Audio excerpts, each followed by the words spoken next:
स्वाध्याय का फल क्या बताया महर्षि पतंजलि ने? सौ संतोष तपस्वाध्याय ईश्वर प्रणिधान। स्वाध्याय का अर्थ होता है जप भी। स्वाध्याय माने स्वशाखा के वेद का अध्ययन, स्वाध्यायो धेतव्यः। एक अर्थ होता है स्वाध्याय का अपनी शाखा के वेद का अध्ययन अधिकृत होने पर। दूसरा अध्याय होता है स्व अध्याय, आत्म तत्व क्या निरूपण जिन ग्रंथों में है उनका विधिवत अध्ययन। तीसरा अर्थ होता है आत्मानुसंधान स्वाध्याय का। चौथा अर्थ होता है जप। तो स्वाध्याय का फल योग दर्शन में पतंजलि महर्षि ने क्या बताया? इष्ट देवता का साक्षात्कार। यह इष्ट देवता का साक्षात्कार, इष्ट देव रूपता की प्राप्ति अंतिम फल है। इष्ट देव का साक्षात्कार। तो देव सामुख्य जो है उसमें हेतु क्या है? जप। मंत्र जप करते करते जो मंत्र के देवता हैं उसके हम सम्मुख हो जाएंगे या न जापक। मंत्र क्या करेगा जी? मंत्र जापक को अपने अर्थ के नज़दीक करता जाएगा या नहीं? क्या बोलो भृगु जी?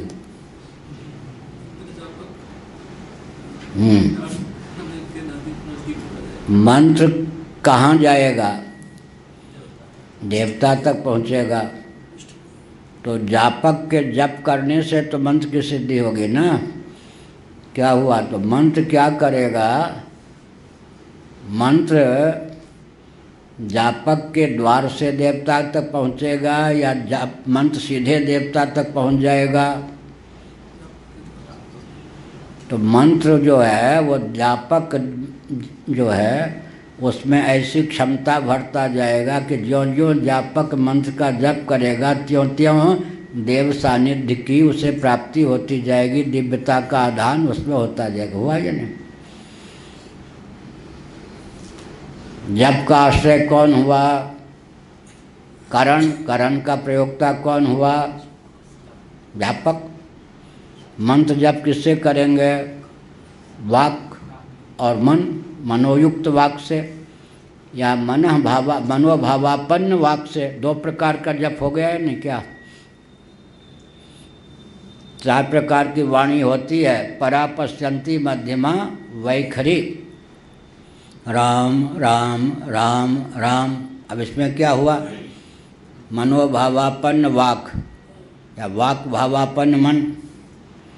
वाक की प्रधानता हो गई, मन है पीछे। वाक भावापन्न मन में तादात्म्यपन्न कौन हो गया? जीव। तो जीव का स्थान वाक मन दोनों से ऊपर हुआ या नीचे? नबी बताएं। मन तो करण हुआ ना जापक का, और मनोयुक्त हुई वाक इंद्री, तब तो जप होगा ना, उच्चारण। राम राम राम या ऐसे देख राम राम राम। दूसरा न सुने अपने सुन लें।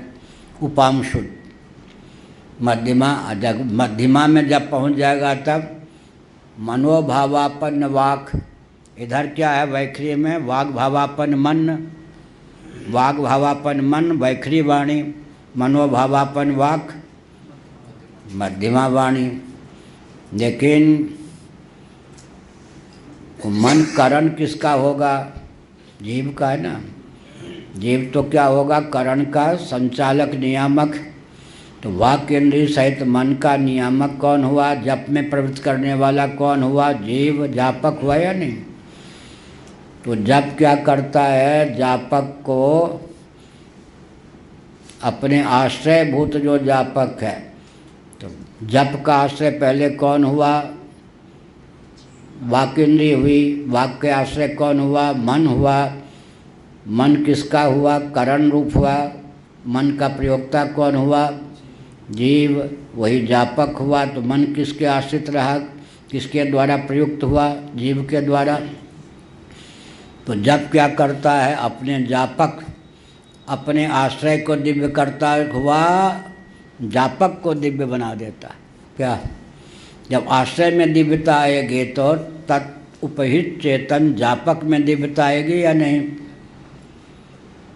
जितने बार राम राम करेंगे उतने बार वाणी शुद्ध होती जाएगी या नहीं? जितने बार अव्य तव्य गाली बकेंगे उतने बार वाणी दूषित होती जाएगी या नहीं? क्या? तो क्या हुआ? देखिए, अपने आश्रय को उपकारक हुआ या नहीं मंत्र जप? राम राम राम राम। बढ़िया। स्वामी अखंडानंद महाराज नारायण अपने ज्ञानचंद थे ना शिष्य, कोई वाक्य बोलते थे नारायण।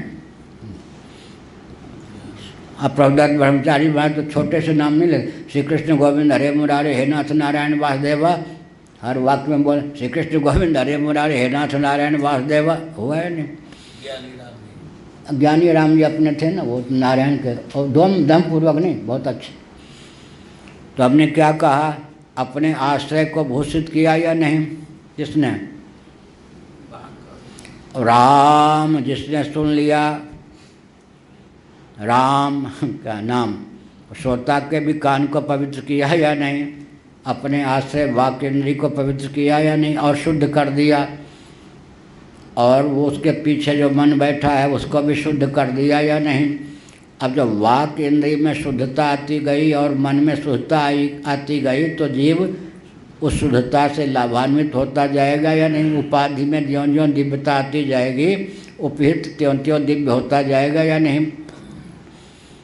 और जब गाली बकने का स्वभाव है तब वाणी में अशुद्धता, वाकेंद्री में, मन में, और गाली देने वाले में भी नरक जाने की स्थिति हो जाएगी। सब उपकारक हुआ है ना।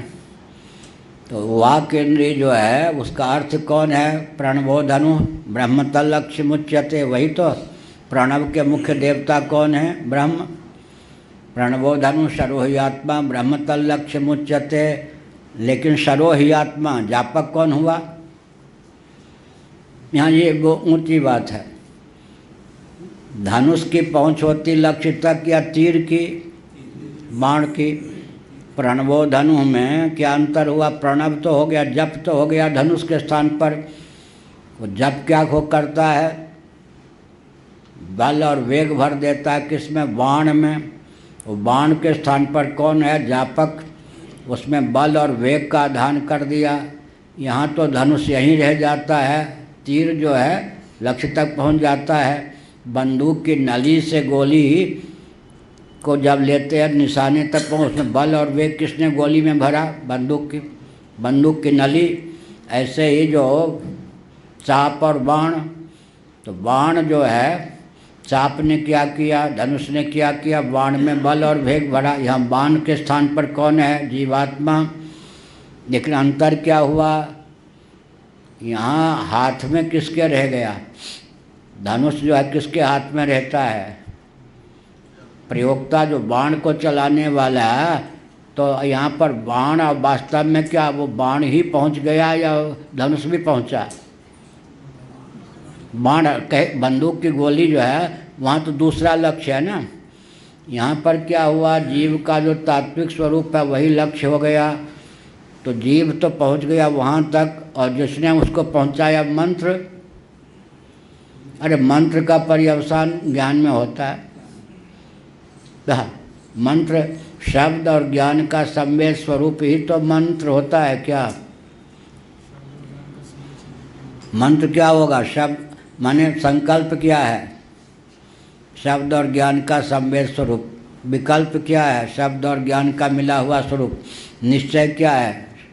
शब्द और ज्ञान का मिला हुआ स्वरूप। स्मरण क्या है? शब्द और ज्ञान का मिला हुआ स्वरूप। और गर्व क्या है? माने पूरा अंतःकरण शब्द और ज्ञानात्मक है। तो मंत्र भी शब्द ही विशेष है या नहीं? और ज्ञानात्मक है। शब्द शांत, तो शब्द ज्ञान, ज्ञान स्वरूप आत्म तत्व है। इसका मतलब है जो जप की स्थिति हो, गति होगी, वही जापक की गति होगी। और अंत में वही जप जिसके द्वारा होता है इंद्रिय सहित मन, बाकी इंद्रिय सहित मन, उसकी भी अंत में वही गति होगी। माने ज्यों ज्यों जप करेंगे त्यों तो वाक इंद्रिय और मन में शुद्धि आती जाएगी, त्यों त्यों जीवात्मा उसे उपहित भी मानो दिव्य होता जाएगा। इस प्रकार से अंत में सब जो कैवल मोक्ष होना होगा, तब वाक की जो गति होती है वही मन की भी गति होती है, वही जीव की भी गति होती है, सबकी ब्रह्मभावापत्ति होगी। तो जब क्या करता अपने आश्रय को, और जब को उनका क्या करता जापक, जापक सहित अपने आश्रय को दिव्य बनाता जाता है। ज्यों ज्यों जप का आश्रय जो है कौन है? अंतःकरण, वाक इंद्रिय, माने सूक्ष्म शरीर। जप का आश्रय हो गया, ज्यों ज्यों उसमें दिव्यता आती जाती है त्यों त्यों जीव भी उपहित दिव्य होता जाता है। अंत में जीव का जो तात्विक देवता तक जीव की गति हो जाती है। अगर वो देवता ब्रह्म ही है तो ब्रह्म तक प्रणवो धनु